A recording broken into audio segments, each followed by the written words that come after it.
کہ 5 سے 10 لاکھ لوگ اس میں نظر آئیں گے آپ کو، اور یہ پاکستان کی تاریخ کا سب سے بڑا استقبال ہوگا۔ سر یہ الزام لگایا جاتا ہے کہ نواز شریف صاحب جب بھی آئے تو انہوں نے اتنا قرضہ لیا، ملک کو مقروض کیا۔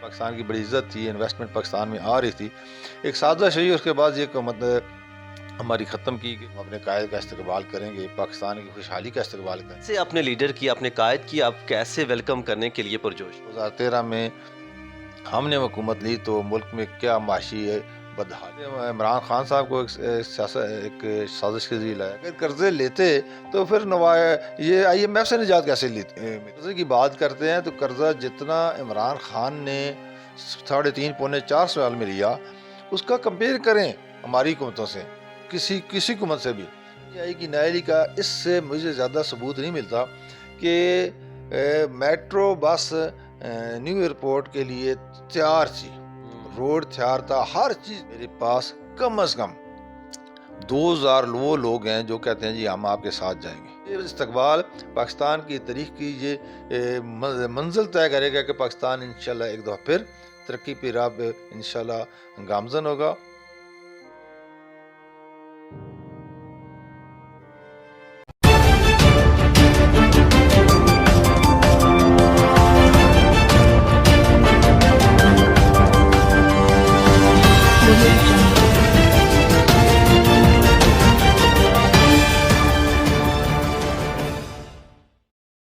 بسم اللہ الرحمن الرحیم، السلام علیکم، میں ہوں آپ کا میزبان عرفان امتیاز اور آپ دیکھ رہے ہیں آہٹ نیوز چینل۔ اس وقت میرے ساتھ موجود ہیں پاکستان مسلم لیگ نون کے رہنما انجم عقیل خان صاحب۔ انجم عقیل خان صاحب کے آج جو ہمارے سوالات ہوں گے وہ سب سے پہلا یہ ہے کہ اسلام آباد کی سیاست میں آج کل کیا ہلچل چل رہی ہے اور اسلام آباد کو یہ کیسے لیڈ کر رہے ہیں اور اپنے قائد نواز شریف کو کیسے ویلکم کریں گے اور کتنی بڑی تعداد جو ہے وہ یہاں سے موو کرنے کے لیے تیار ہے نواز شریف صاحب کو ویلکم کرنے کے لیے، چونکہ بڑے عرصے کے بعد واپس آ رہے ہیں۔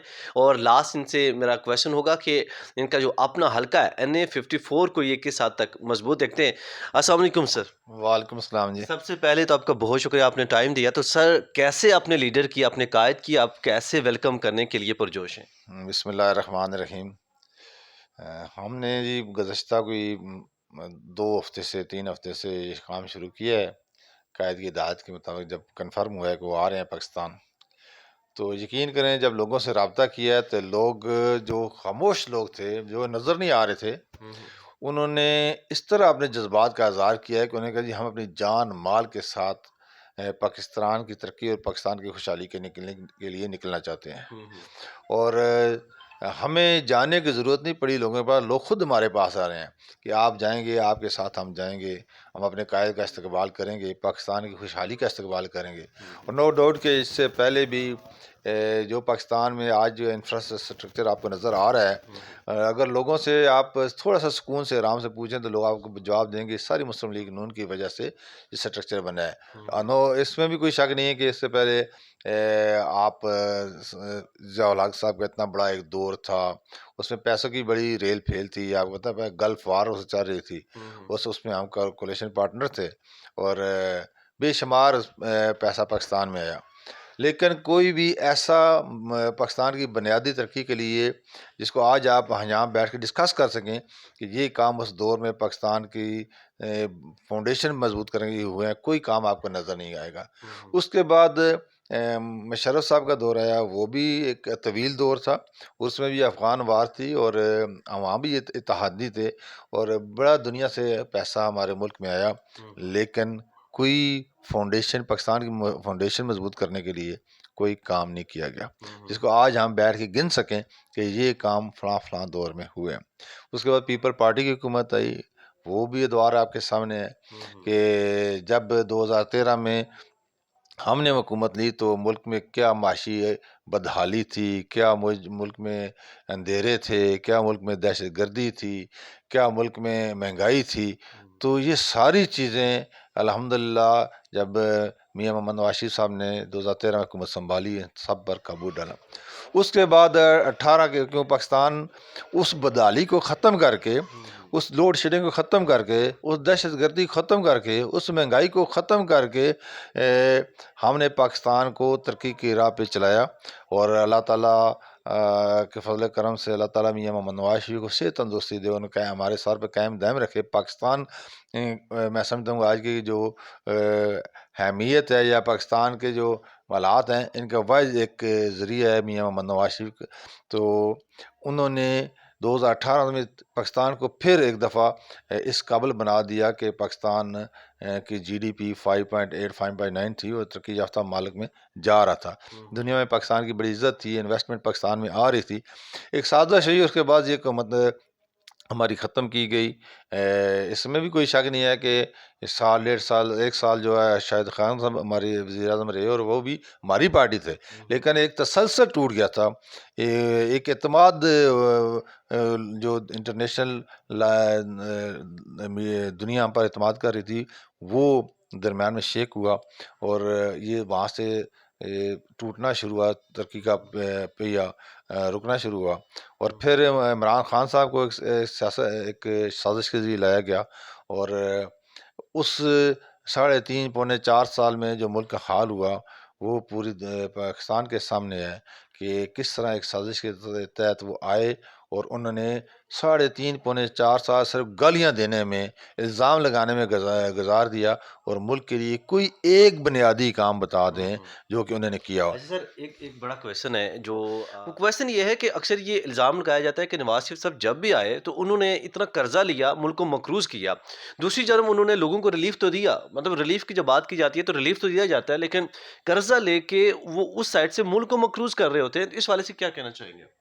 دیکھیں جی، اس میں بھی کوئی شک نہیں ہے کہ پاکستان ڈیولپنگ کنٹری ہے، اس میں بھی یہ کوئی شک نہیں ہے کہ پاکستان نے قرضے لیے ہیں، لیکن آپ اس چیز کو بھی یاد رکھیں کہ آئی ایم ایف سے اس سے پہلے اس کا کشکول ہم نے توڑا، تو کس نے توڑا ہے، اور کن حالات میں دہشت گردی اور بے روزگاری اور لوڈ شیڈنگ 20 20 گھنٹے، ان سب کو ختم کرنے کے بعد مہنگائی کو کنٹرول کر کے ہم آئی ایم ایف سے ہم نے نجات حاصل کی۔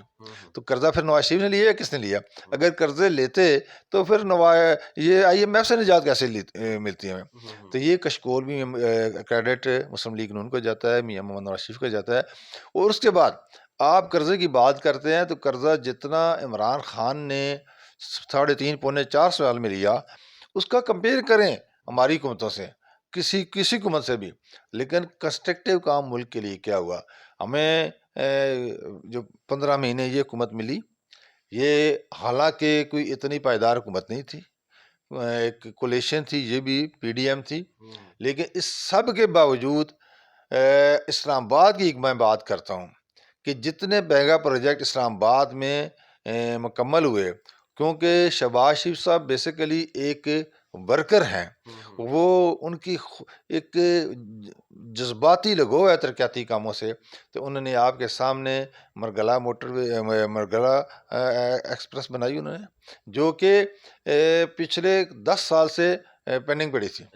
تو اس کے بعد آپ نے باراکو بائی پاس دیکھیں دنوں میں بنایا، پھر اس کے بعد آپ اسلام آباد ایکسپریس ہائی وے دیکھیں دنوں میں بنائی، پھر آپ بڑے بڑے آپ کو میگا پل برج نظر آ رہے ہیں تو وہ بھی دنوں میں بنائے، ٹائم شیڈول۔ اور اس کے بعد آپ دیکھیں کہ ایک چھوٹا سا کام تھا، میں تو پی ٹی آئی کی نائلی کا اس سے مجھے زیادہ ثبوت نہیں ملتا کہ میٹرو بس نیو ایئرپورٹ کے لیے تیار تھی، روڈ تیار تھا، ہر چیز تیار تھی، ایون کہ بس سٹینڈ بھی تیار تھے، لیکن 3.25 سال میں اللہ تعالیٰ نے توفیق نہیں دی پی ٹی آئی کو کہ وہ اس کا افتتاح کر سکتے ہیں، اس کو چلا سکتے ہیں۔ یہ ہے ایک ویژن۔ اور شہباز شریف صاحب آئے، انہوں نے ایک ہفتے میں وہ میٹرو بس چلا دی، آج اسلام آباد مختلف روٹس پر وہ میٹرو بس چلتی ہوئی نظر آتی ہے۔ تو یہ میں سمجھتا ہوں کہ ایک پاکستان سے لگاؤ ہماری پارٹی کا، میرے قائد نواز شریف صاحب کا اور شہباز شریف صاحب کا، اور پاکستان کی سرزمین کو دنیا کے مقابلے آج دیکھیں نا آپ، 7 منٹ سے ہم سنگجانی سے سفر کرتے ہیں F10 تک، تو یہ پاسبل نہیں تھا، لیکن اللہ تعالیٰ کے فضل و کرم سے ساری چیزیں ممکن ہوئی۔ اور اس کے بعد آپ دیکھیں موٹرز بھی مزید شروع ہو گئی، آپ گجرات سے بھی شروع ہو گئی، اور بھی مختلف شروع ہو گئے۔ تو یہ لمیٹڈ ٹائم میں سمجھتا ہوں 15 مہینے میں، جہاں اکنامک کرائسس بھی تھے، ان سب کے باوجود اتنے بڑے بڑے کام کرنا، یہ ایک پاکستان سے محبت کا اظہار ہے۔ اور میں صرف یہ پوچھتا ہوں کہ آپ انہیں 4 سال میں پی ٹی آئی کا کوئی ایک کام پاکستان کے لیے بتا دیں کہ یہ انہوں نے پاکستان کے لیے کیا ہے. سوائے یہ کہتے ہیں کہ ہم نے ہیلتھ کارڈ دیے. ہیلتھ کارڈ میں جو اسپتال نہیں بھی جا رہے تھے آج امیر ترین اسپتال بن گیا وہ. ہاں جی، تو کتنا فراڈ ہوا اس میں. آپ بلین ٹری کی بات کرتے ہیں، وہ بلین ٹری کہاں لگے ہیں، کہاں نظر آتے ہیں، اور ان کے لیے پیسے کہاں گئے. یہ ابھی سوال باقی ہیں جو انشاءاللہ ان کے سوال کریں گے. تو میں سمجھتا ہوں کہ پاکستان کے لیے اس وقت جو مارکیٹ میں سیاسی لوگ ہیں، جس میں پی ٹی آئی بھی ہے، پیپل پارٹی بھی ہے، مسلم لیگ نون بھی ہے، جو بڑی پارٹیاں ہیں، لوگوں کی امیدیں صرف اور صرف مسلم لیگ نون سے ہیں کہ وہ مسلم لیگ نون کا ماضی جانتے ہیں. اور لوگوں کو امید ہے کہ دنیا جو ہے اعتماد کرتی ہے ہماری لیڈرشپ پہ. اور انشاءاللہ اب ہمارے قائد آئیں گے، ایک معاشی پلان دیں گے. ہم کسی سے بدلہ یا کسی سے اس کی بات نہیں کریں گے، ہم انتقام کی سیاست کی بات نہیں کریں گے. اب ہماری پارٹی کا متفقہ فیصلہ ہے کہ ہمارا اب ایجنڈا پاکستان ہے، پاکستان کی عوام ہے، ہم اس کے لیے کام کریں گے. مخالفین جو مرضی کرتے رہیں، ہم نے آگے جانا ہے، ہم نے پیچھے نہیں جانا. اچھا سر، اسلام آباد کس حد تک تیار ہے قائد نواز شریف کو ویلکم کرنے کے لیے، اور کتنا جوش و خروش اس وقت یہاں کے جوانوں میں پایا جاتا ہے؟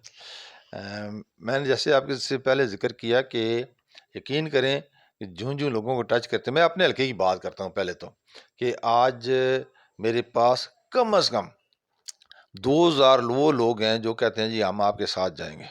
جو اپنی گاڑیوں میں جائیں گے وہ علیحدہ، جو کہتے ہیں بسوں کا انتظام کریں، ہم آپ کے ساتھ بیٹھ کے جائیں گے. اور یہ بھی پارٹی نے بڑا اچھا فیصلہ کیا کہ اس دفعہ لوگ بسوں میں جائیں تاکہ لیڈرشپ بھی بسوں میں بیٹھے، اور یہ بھی لوگ یہاں سے چلیں اپنی منزل مقصود تک پہنچیں اور پھر اپنے وقت پر تقریر کے بعد وہاں سے روانہ ہوں. یہ بھی ایک اچھا فیصلہ ہے. اور انشاءاللہ یقین کریں ایک سیاسی کارکن ہونے کے ناطے میں بات کر رہا ہوں، خوشامد نہیں کر رہا، اپنی پارٹی کی بڑائی نہیں کر رہا. لوگ ہماری توقع سے زیادہ وہاں جانے کے لیے تیار ہیں. تو انشاءاللہ آپ دیکھیں گے یہ فقید المثال استقبال ہوگا. اس میں کم از کم میں کم سے کم اظہار ہوں کہ 5 سے 10 لاکھ لوگ اس میں نظر آئیں گے آپ کو. اور یہ پاکستان کی تاریخ کا سب سے بڑا استقبال ہوگا. اور یہ استقبال پاکستان کی تاریخ کی یہ منزل طے کرے گا کہ پاکستان انشاءاللہ ایک دفعہ پھر ترقی پہ راہ پہ انشاءاللہ گامزن ہوگا. اور پاکستان دنیا میں جس طرح 2018 میں ایک تیزی سے سفر کر رہا ترقی یافتہ مالک میں، اس انشاءاللہ ہم ترقی بھی کریں گے. ہم انشاءاللہ اپنی خارجہ پالیسی کے ذریعے دنیا میں نام بھی بنائیں گے انشاءاللہ. مطلب اسلام آباد اس وقت مثال قائم کرے گا کہ بہت بڑی جو یہاں سے پبلک ہے یا لوگ ہیں وہ یہاں سے لے کے جا رہا ہے قائد نواز شریف کے استقبال کے لیے. انشاءاللہ جی.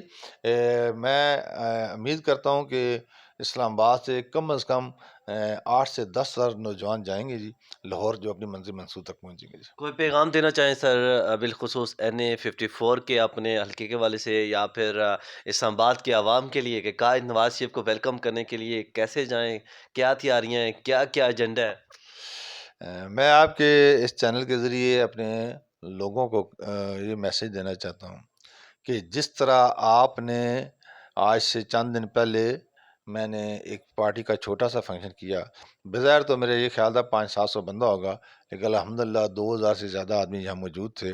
تو جو ان کے دل میں ایک حب ہے، اس حب سے آپ اپنے قائد کا استقبال کریں. انشاءاللہ ہم صبح 10 بجے یہاں سے روانہ ہوں گے ٹول پلازا سے. سارے لوگ وہاں اکٹھے ہوں گے.